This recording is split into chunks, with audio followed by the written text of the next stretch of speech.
friends, I welcome you all to my YouTube channel CA Rahul Agarwal classes. Friends, आज की class में हम लोग सब्सिडरी बुक्स के लेजर पढ़ेंगे। मैं आज की क्लास में आपको सब्सिडरी बुक्स डिस्कस नहीं कराऊंगा कि कैसे बनानी है। मैं वो डिस्कस कराऊंगा कि जब सब्सिडरी बुक्स बन जाती है उसके बाद उसके लेजर कैसे बनते हैं। आप लोगों ने जर्नल से लेजर कैसे बनते हैं वो तो सीख लिया था, बट सब्सिडरी बुक्स के लेजर कैसे बनते हैं वो आज की क्लास में हम लोग सीखेंगे। ठीक है, आप लोग प्लीज वीडियो को लाइक, चैनल को सब्सक्राइब और अपने फ्रेंड्स के साथ शेयर जरूर कर दीजिएगा। चलिए शुरू करते हैं। देखिए, सब्सिडरी बुक्स होती कौन कौन सी है, पहले इस पर गौर करते हैं। एक तो कैश बुक में दो कॉलम होते हैं, कैश अकाउंट और एक bank account. Purchase book, sales book, purchase return, sales return, journal proper, ये सब्सिडरी बुक्स बनती हैं हमारी। देखिए, जब मैंने कैश बुक डिस्कस करवाई थी तो वहां पर एक बात कही थी कि कैश बुक बनाने का ये फायदा है कि ये जर्नल और लेजर दोनों का काम करेगा। इसके बाद हमें कैश बुक जब बना ली तो उसके बाद कैश और बैंक अकाउंट का लेजर बनाने की जरूरत नहीं है। यही लेजर है और यही जर्नल है। ये मैंने आप लोगों को जब कैश बुक पढ़ाई थी तब बताया था। ठीक है, लेकिन ये चीजें बाकी में लागू नहीं हो पाएगी क्योंकि इनकी अपनी लिमिटेशन है। क्या लिमिटेशन है? जैसे देखिए, ये तो समझ गए आप, कैश बुक बनाई तो कैश अकाउंट और बैंक अकाउंट बनाने की जरूरत नहीं है, माना, क्योंकि जो कैश और बैंक का बैलेंस सीडी आ रहा होगा वही सीधा ट्रायल में ले जाएंगे। ठीक है, लेकिन परचेज बुक, आपको कंसेप्ट पता है परचेज बुक में क्या आता है? परचेज बुक की लिमिटेशन ये कि परचेज बुक में क्रेडिट परचेज आएगी, वो भी गुड्स की। दो कंडीशन हो गई, एक तो वो गुड्स होने चाहिए और एक क्रेडिट परचेज होनी चाहिए, तब परचेज बुक में एंटर होगा। अगर कैश परचेज है तो वो कहा जाएगा कैश बुक में। अगर कैश फर्नीचर परचेज किया जैसे हमने, मतलब गुड्स के अलावा कुछ और परचेज कर रहे हैं हम क्रेडिट पर, तो वो कहा जाएगा? वो जाएगा जर्नल प्रॉपर में। जर्नल प्रॉपर में क्या जाता है? जो चीज कहीं नहीं गई। समझ में आया? अगर हमने असेट परचेज किया कैश में तो वो तो कैश बुक में, लेकिन अगर क्रेडिट में परचेज किया तो वो जर्नल प्रॉपर में। परचेज बुक में तो गुड्स होने चाहिए और वो भी उधार पर होने चाहिए। ये दो कंडीशन है। क्रेडिट परचेज ऑफ गुड्स वो आएगी यहाँ पर। तो क्या खाली परचेज बुक बनाकर परचेज अकाउंट का अमाउंट मिल जाएगा? नहीं, क्योंकि उसकी अपनी लिमिटेशन है, वो अधूरा है अभी। ठीक है, ऐसे सेल्स बुक में क्या आता है? सिर्फ क्रेडिट सेल आती है, वो भी गुड्स की। ठीक है, सिर्फ क्रेडिट सेल आती है, कैश सेल कहाँ जाएगी? कैश बुक में। ऐसी परचेज रिटर्न, सेल्स रिटर्न, तो ये चारों तो क्रेडिट बेसिस पर बनते हैं। ठीक है, इसमें अभी कैश वाला जो एंगल है वो तो देखा ही नहीं, क्योंकि कैश कहां पर जा रहा है? कैश बुक में। कैश परचेज करा तो purchase account debit to cash, cash के क्रेडिट साइड में लिख देते हैं हम बाय परचेजेस अकाउंट, वहीं लिखते हैं ना। तो इस वजह से इनके लेजर भी बनाने पड़ेंगे। तो आइए शुरू करते हैं कि किस किस के हमें लेजर अल्टीमेटली बनाने हैं। देखिए, सबसे पहले जब आपने अगर कैश बुक बनाई होगी तो कैश बुक में ऊपर आपने कॉलम बनाए होंगे कैश और बैंक के, उनको तो छोड़ दो, उनके लेजर बनाने की जरूरत नहीं है। अब डेबिट और क्रेडिट साइड पर काउंट करना शुरू कर दो, कितने नाम आ रहे हैं। जैसे purchase, sale, Mohan, Sohan, rent, electricity, जो भी जितने भी नाम आ रहे हैं वो सब काउंट करना शुरू कर दो। उन सबके लेजर बनेंगे। ठीक है, उनकी नंबरिंग कर लो कि उनके हमें सबके लेजर बनाने पड़ेंगे। तो यहां मैंने लिख दिया all heads except cash and bank. Cash और बैंक को छोड़ के जितने भी नाम आ रहे हैं उसमें कैपिटल, वैपिटल, सबके अकाउंट बनेंगे, तो सबको ऐड वो काउंट कर लो। फिर आइए, आपने नेक्स्ट बुक अगर परचेज बुक बनाई हुई है तो परचेज बुक में एक तो परचेज का खुद का अकाउंट, परचेज बुक आपने हेडिंग लिखी तो परचेज। हाँ, ये हो सकता है कि कैश बुक में आपने परचेजेस ऑलरेडी काउंट कर लिया हो, क्योंकि कुछ कैश परचेज भी रही होगी। तो जब आपने पहले ही काउंट कर लिया तो वापस तो परचेज नहीं काउंट करोगे, क्योंकि देख मैंने यहां लिख भी दिया, no account should be repeated while checking the number of accounts to be made. जितने भी नंबर ऑफ लेजर्स बनाने हमारे को, ठीक है, उसमें एक ही अकाउंट को दो बार थोड़ी ना काउंट करोगे, मतलब ये तो बच्चों वाली बात है, ये तो आपको पता ही है। जब आपने परचेज ऑलरेडी काउंट कर लिया तो वापस अब परचेज बुक में परचेज वाला अकाउंट तो नहीं होगा। आगे जब परचेज बुक में अंदर देखेंगे तो पार्टीज के नाम आ रहे होंगे, किस किस से हमने क्रेडिट पर परचेज किया, उन पार्टी को काउंट करो। हो सकता है इनमें से एक आध पार्टी कैश बुक में पहले ही आ चुकी हो तो उनको इग्नोर कर दो, सीधी बात ये है। ऐसी सेल्स बुक में चलो, सेल्स में तो सेल्स का अपना लेजर ऑलरेडी काउंट कर लिया तो छोड़ो। फिर उसके अंदर पार्टीज आ रही होंगी सारी, तो सेल्स का काउंट और सारी पार्टीज काउंट कर लो। परचेज रिटर्न, एक तो परचेज रिटर्न का अपना अकाउंट और एक पार्टीज आ रही होंगी। सेल्स रिटर्न का अपना अकाउंट और जो उसमें पार्टीज आ रही है। लेकिन जो पार्टीज परचेज रिटर्न और सेल्स रिटर्न में आ रही है वो तो परचेज और सेल्स से उठ के ही आ रही होंगी भाई, जिससे सामान खरीदा उसी को तो वापस करेंगे, तो फिर वो पार्टीज तो आप ऑलरेडी काउंट कर चुके होंगे। यहाँ पर परचेज रिटर्न और सेल्स रिटर्न में जो पार्टीज आएंगी वो आप ऑलरेडी यहाँ पर काउंट कर चुके होंगे। ठीक है, फिर भी चेक कर लेना। लास्ट क्या है, जर्नल प्रॉपर। जर्नल प्रॉपर में जितने भी नाम आ रहे हैं वो तो जैसे जर्नल में हम काउंट करते थे वैसे इसको भी काउंट करना है। ठीक है, तो अगर मैं इसको कंक्लूड करूं बात को कि किस किस के लेजर हमें बनाने होंगे, तो कैश बुक में सारे जो भी नाम आ रहे हैं कैश बैंक को छोड़ के, परचेज बुक सेल्स बुक में जो भी अंदर पार्टीज है, और अगर परचेज सेल पहले काउंट नहीं हुआ कैश में तो परचेज सेल का अपना, परचेज रिटर्न सेल्स रिटर्न का अकाउंट, इसके अंदर पार्टीज देख लेना वही वाली होंगी तो वही वाली आ जाएंगी। ठीक है, वैसे होनी वही वाली चाहिए, बट ऐसा ना हो कि पिछले साल किसी को से परचेज किया हो अब वो उसको रिटर्न कर रहे हैं तो फिर वो परचेज में नहीं आ रही होगी पार्टी, परचेज रिटर्न में जरूर आ रही होगी। ठीक है, तो सेल्स रिटर्न। अब फिर जर्नल प्रॉपर, समझ में आ गया, जर्नल प्रॉपर में जितने नाम आ रहे हैं। तो आइए एक क्वेश्चन देखते हैं हम लोग, जैसे मैं आपको दिखाऊं। ठीक है, अगर पूरा बनाने बैठ गए तो क्लास 1 घंटे की चली जाएगी, इतना नहीं कर रहे।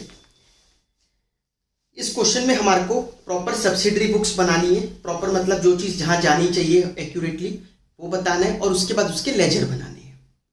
Sudhir commenced business with cash 1 lakh रुपए, कहाँ जाएगा, cash account debit to capital है, ये कैश बुक में जाएगी एंट्री। ठीक है, पहले ये देख लेते हैं कौन सी कहाँ जाएगी। Bought furniture from Raj furniture house, furniture खरीदा, गुड्स नहीं खरीदे, फर्नीचर खरीदा, वो भी क्रेडिट पे खरीदा। कैश में खरीदता तो कैश बुक में आ जाता, बट क्रेडिट पे परचेज किया। तो चलिए कहां पर लिखेंगे, जर्नल प्रॉपर में। ठीक है, क्या एंट्री करेंगे, furniture account debit to Raj furniture. Purchase goods cash में या क्रेडिट में नहीं बता रखा, नाम नहीं दे रखा, लेकिन तो कैश परचेज है। ठीक है, तो purchase account debit to cash account. Purchase goods from Marathi and company of the list price 15,000, trade discount 10%। ठीक है, किसमें खरीदे, कैश में क्रेडिट में नहीं बता रखा, बट नाम दे रखा है। नाम दे रखा है किससे खरीदा, मराठी एंड कंपनी, तो क्रेडिट परचेज है। क्रेडिट परचेज कहां जाएगी, परचेज बुक में। ठीक है, क्रेडिट परचेज जाएगी परचेज बुक में। ऊपर जो परचेज गुड्स था वो कहां गया था, कैश बुक में, और ये वाला जाएगा परचेज बुक में। Open the bank account by depositing इतने रुपए, तो ये तो कॉन्ट्रा एंट्री है, कैश बुक की है। सोल्ड गुड्स, कैश में बेचे हैं गुड्स, नाम नहीं दे रखा ना, तो कैश बुक में जाएगा। Purchase stationery from RK mart, RK mart से स्टेशनरी खरीदी, कैश में या क्रेडिट में नहीं बताया, बट नाम दे रखा है, तो क्रेडिट परचेज है। लेकिन क्रेडिट परचेज गुड्स का नहीं है, स्टेशनरी का है, तो जर्नल प्रॉपर में लेके जाओ। ठीक है, ये ध्यान रखना है। Sold goods to Zakir Khan, Zakir Khan को गुड्स बेचे, गुड्स ही बेचे हैं क्रेडिट पर, तो कहां जाएगा, सेल्स बुक में। Goods return by Zakir Khan, sales return हो गया, सेल्स रिटर्न बुक में चला जाएगा। Payment to Marathi and company by cheque, तो cash book. Goods purchase from Khosla and company, Khosla and company से गुड्स परचेज करे, ये कहां जाएगा, purchase book. Goods return to Khosla and company, purchase return book. Paid electricity bill, pay करा, पैसा गया, तो cash book. Cash sales, cash book. Withdrew for personal use from the bank, कौन सी बुक, कैश बुक। समझ में आ गया। तो पहले तो आप इनको ले जाकर प्रॉपर सब्सिडरी बुक्स में लिख दोगे सबको। ये लिखने के बाद अब हमें क्या करना होगा, शुरुआत करनी होगी काउंट करने में कि क्या क्या अकाउंट बनाने हैं हमारे को। तो जैसे कैश बुक में मैंने यहाँ पर देखिए आपको नंबरिंग करके हिंट दे रखा है। 1 एक तो कैपिटल हुआ, फिर आ रहा है 2 कैश, तो कैश तो बनाना ही। सेल्स दूसरा हो गया, फिर सेल्स फिर रिपीट हो रहा है। क्रेडिट साइड पे चलिए, बाय परचेजेस एक मिल गया, तीसरा नंबर पे आ गया। बैंक नहीं करते, मराठी एंड कंपनी पार्टी है ये 4th, electricity charges 5th, drawing 6th। तो 6 लेजर तो हमारे कैश बुक में से निकल के आ गए कि ये बनाने होंगे। ठीक है, फिर आइए परचेज बुक में, क्या परचेज अकाउंट बनाना है, ऑलरेडी काउंट कर चुके। पार्टीज देखिए इसमें, मराठी एंड कंपनी, मराठी ऊपर आ चुका था, लेकिन खोसला एंड कंपनी ये नया है, काउंट कर लीजिए 7th पॉइंट। सेल्स बुक में चलिए, सेल्स ऑलरेडी काउंट कर चुके, लेकिन जकीर खान 8th पॉइंट पे आ गया लेजर। परचेज रिटर्न का 9वां नंबर, इसका लेजर बनेगा। खोसलाइन कंपनी तो ऑलरेडी कर चुके इसमें पार्टी। सेल्स रिटर्न 10वां, इसके अंदर पार्टी ऑलरेडी डील हो चुकी। जनरल प्रॉपर में चलते हैं। फर्नीचर 11वां, राज फर्नीचर हाउस 12वां, ठीक है, स्टेशनरी 13th और आर के मार्ट 14th। इसका मतलब इस पूरे में 14 लेजर्स बनेंगे हमारे। समझ में आ गया? देखिए बाकी सारे लेजर तो नॉर्मली बनेंगे, जैसे जर्नल में आप उस वीडियो को देख लेना, जैसे जर्नल के लेजर बनते वैसे ही बनेंगे। फिर भी थोड़ा ध्यान रखने वाली क्या बात है, जैसे कैपिटल है, आपको वहां पर कैपिटल का तो डायरेक्टली मिल जाता था, cash account debit to capital journal में, तो कैपिटल दिख रहा होता था क्रेडिटोरी है, हम कहते थे कि बाय कैश अकाउंट कर दो, कैपिटल अकाउंट का लेजर बनाओ और क्रेडिट साइड में जाके कर दो बाय कैश अकाउंट, करते थे ऐसा। अब यहां पर आपको क्या करना है, यहां पर भी वही सेम बनेगा, बस यहां पर आपको वैसे दिखाई नहीं दे रहा जर्नल में, लेकिन कैश बुक में तो दिख रहा है। अगर कैश डेबिट हो रहा है, डबल एंट्री सिस्टम है, एक डेबिट तो दूसरा क्रेडिट हो रहा है, तो कैश अगर डेबिट हो रहा है तो कैपिटल क्या हो रहा है, क्रेडिट। रीजन क्या लिखोगे, बाय कैश अकाउंट, कितने रुपए, 1 लाख रुपए। समझ में आ गया? इसके डेबिट में है तो उसके क्रेडिट में होगा, इसके क्रेडिट में है तो उसके डेबिट में होगा, दूसरे वाले अकाउंट के। ठीक है, ये तो सिंपल सी बात है। जैसे अब कैपिटल समझ में आ गया। अब जो ध्यान देने वाली बात है, जो अलग है नॉर्मल से, ये तो सेम ही बनेगा, अलग क्या है, जैसे परचेज अकाउंट। अब फिर परचेज बुक बनाने का आपको लग रहा होगा फायदा क्या हुआ, जैसे कैश बुक बनाने का तो ये फायदा हुआ, कैश और बैंक अकाउंट नहीं बनाने पड़ते, लेकिन परचेज बुक बनाने का फायदा क्या हुआ, जब लेजर ही बनाना पड़ रहा है। अब दिखेगा आपको फायदा, जैसे परचेज बुक में, अब यहां तो चलो दो ही पार्टीज है, अगर परचेज में उनकी 10-15 पार्टीज होती तो आपको फिर से बाय एक पार्टी का नाम नहीं लिखना पड़ता कि परचेज अकाउंट डेबिट टू एक पार्टी लिखे। हम क्या करेंगे, परचेज बुक में से, ध्यान से सुनना, ये लेजर इंपॉर्टेंट है परचेज बुक का जो टोटल आ रहा होगा लास्ट में, सीधा वो लिखेंगे उठाकर लेजर में। कहेंगे कि डिटेल क्यों लिखें, डिटेल तो ऑलरेडी बुक में दिख जाएगी परचेज बुक में, तो पूरी डिटेल लिखने की क्या जरूरत है। क्या लिखो, सीधा लिख दो टू सन्ड्रीज मतलब वेरियस आइटम्स, ठीक है, वेरियस पार्टीज होंगी, तो to sundries as per purchase book.